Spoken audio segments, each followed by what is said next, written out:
Welcome back to the NE Prep Zone. I'm Stu Pospisil, and alongside me as usual is Mike Patterson, and we're to week 5 of at least high school football, week 4 for volleyball.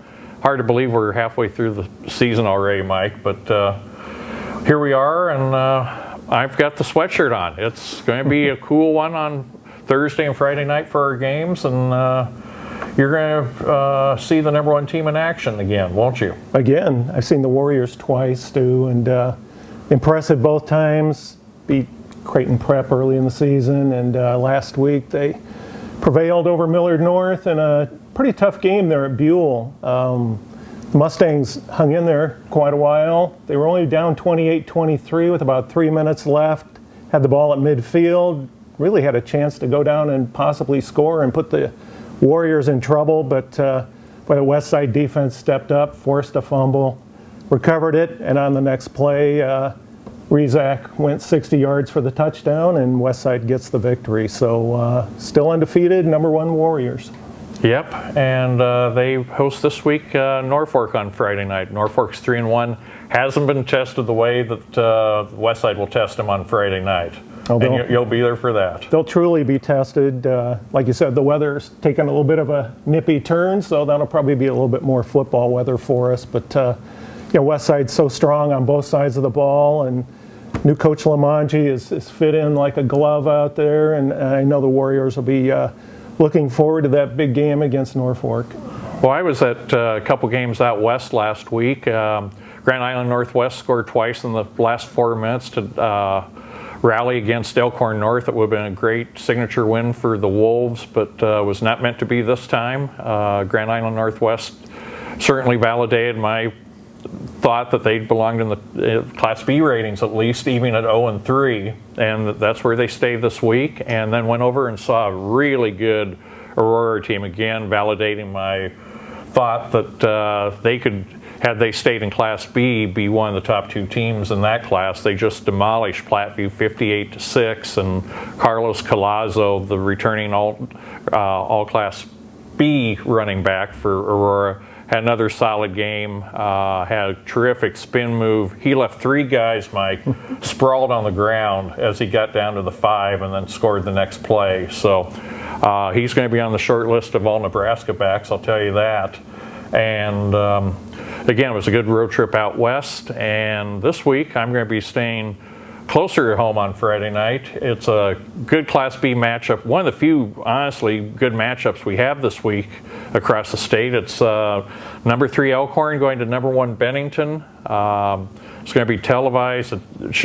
Those 2 schools right now have really developed a good rivalry in the Eastern Midlands Conference, and haven't seen Bennington yet. I don't think you have either, but they, with Colvert at running back taking over for Dylan Mostick and Bird back at quarterback, Bennington really hasn't lost much from last year's 13-0 team, and their winning streak right now is at 17.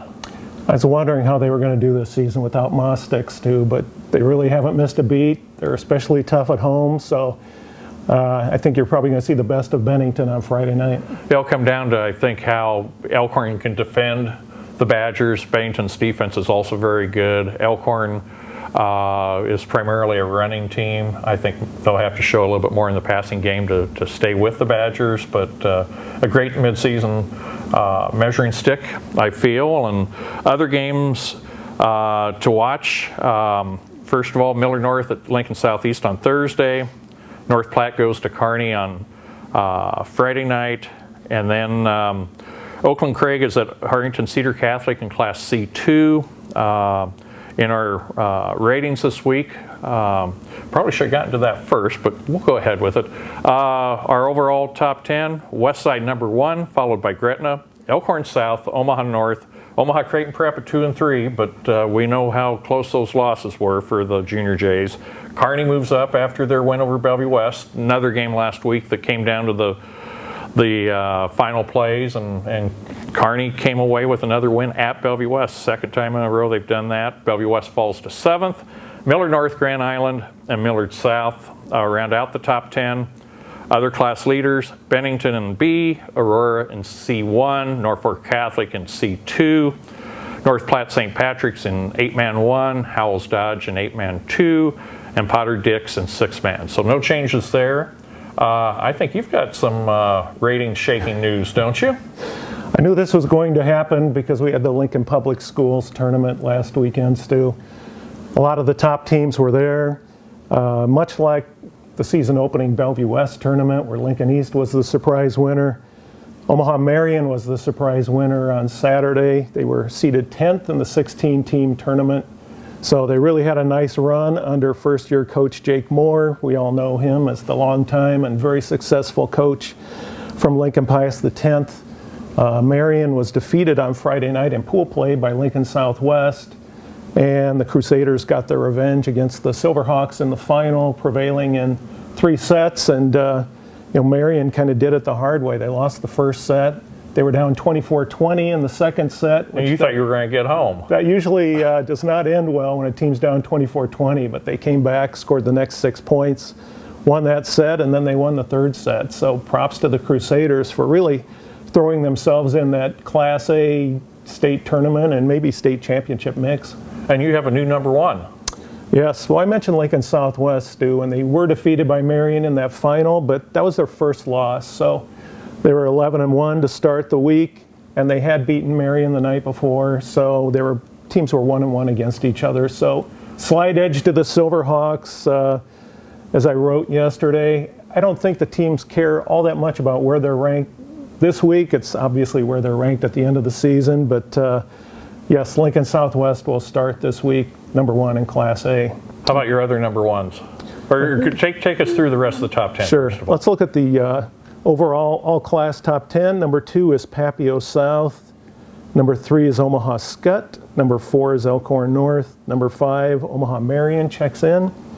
Number 6 is Papio. Number 7 is Lincoln Lutheran, our Class C2 friends. They keep just a notch a week. Will they have enough time to get to number 1? You know why they keep moving up is because of who is number 8, and that's Gretna. And Gretna is one of the top teams in Class A, but Lincoln Lutheran defeated Gretna early in the season. So as Gretna moves up, Lincoln Lutheran moves up, and Lincoln Lutheran has not lost yet. Came off a big win last night over Class C2, number 2, Fremont Bergen. You were there. That's right. So as I said, as Gretna moves up, Lincoln Lutheran moves up, and should mention that Sue Ziegler, the Lincoln Lutheran coach, just recently picked up career victory number 500, so congratulations to Sue. Number 9 is Norris. They check in, first time in our overall top 10. And Lincoln East lost 3 matches in the LPS tournament, so they dropped down from number 1 down to number 10. So that is our overall top 10, and let's take a quick look at the number 1 teams in all classes. Lincoln Southwest in A, Skutt in B, North Bend, still undefeated, is number 1 in C1. Lincoln Lutheran, as we mentioned, in C2.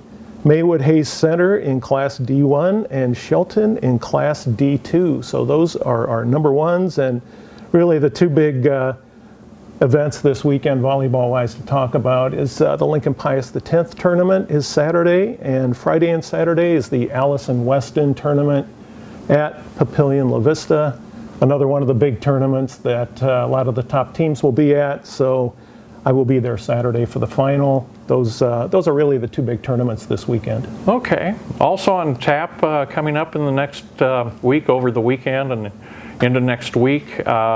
In cross country, the UNK State Preview Invitational is Monday at Kearney Country Club. We should see all the top runners there, including Carson Noker of Hartington Newcastle, who went out to California, won an invitational race by 40 seconds. So this is from small town Nebraska. He's one of the top runners in the country. I haven't seen the entry list. He may try and challenge the Class A runners this year, which he would be allowed to in this open race. I really hope he does. It sounds like he's already proven himself. So yeah, he was gold medalist 2 years ago at the state meet. Gabe Henricks from Elkhorn South got him by a second in last year's time comparison. Gabe is off to Notre Dame, so Carson could get 2 and 3 years, quite possibly. We have the Metro Conference Golf Tournament for girls on Tuesday, and We're going to be kicking into softball district action very shortly as well. Hard to believe that the postseason is just for the fall within days. Seems like we just started the season. Well, as we tape this, it was 100 yesterday, and today it's 65, and it's going to maybe feel like fall for a while, and I think especially the outdoor sports are going to really enjoy that. I think so. Everybody says it's football weather when it gets like this, so we'll be out there on Friday night. Happy fall, and we'll be back next week with another edition of the Nebraska Prep Zone podcast.